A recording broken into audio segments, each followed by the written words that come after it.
if you had one abandoned album, what might that be? And you cannot say Fountains of Wayne. It'd be Fountains of um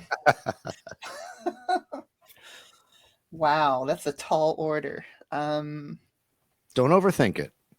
Well, I mean, I always will think about things like what would have happened if John Lennon wasn't murdered in 1980 and those leftover songs that he had been recording for Double Fantasy, and then they come out on Milk and Honey.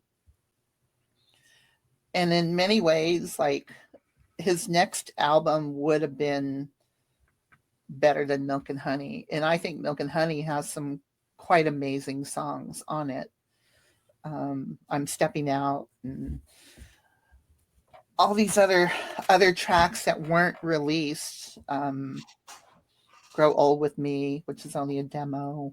Is that the one that says Nobody Told Me There'd Be Days Like These? Yes, exactly. Right. Such a great song. And he talks about like Big Bird or something. And, um, that's what he was doing at the time. He was at home raising Sean, watching the wheels go round and round. And so I do, I immediately think about that album, but it's not abandoned because it never really happened. And he had just been writing so many songs for Double Fantasy that he had all these other songs left over. So like that's my first thought for sure. Okay. Tinted Windows, I wish they had a second album. Yeah. I've heard that before. Yeah, for sure. Steve, you're up. I am reading Peter Jesperson's autobiography right now.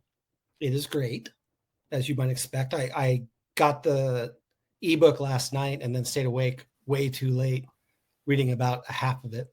But that is informing my response to your question, because I will say While You Were Out by Soul Asylum, which is the second Soul Asylum record that was released in the same year, 1986. They released 2 full-length albums and a cassette compilation, or I think is it live, in 1986. And this is just before they become a major label band. So it's their last 2, I believe, twin tone releases.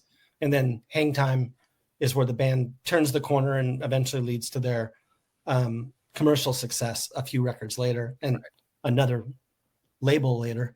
But While You Were Out, I think captures the pinnacle of the raw and punk influenced bar band that they were when they started. And they were like one of the hardest touring bands. And they were always on the road and kind of living the rock life. And I think you just hear it in that record. But when I talk to fans of rock about Soul Asylum, all they want to talk about is the hit. All they want to talk about is Runaway Train and the band that they became. And I'm like, man, you're really missing out on some really great music that came before that.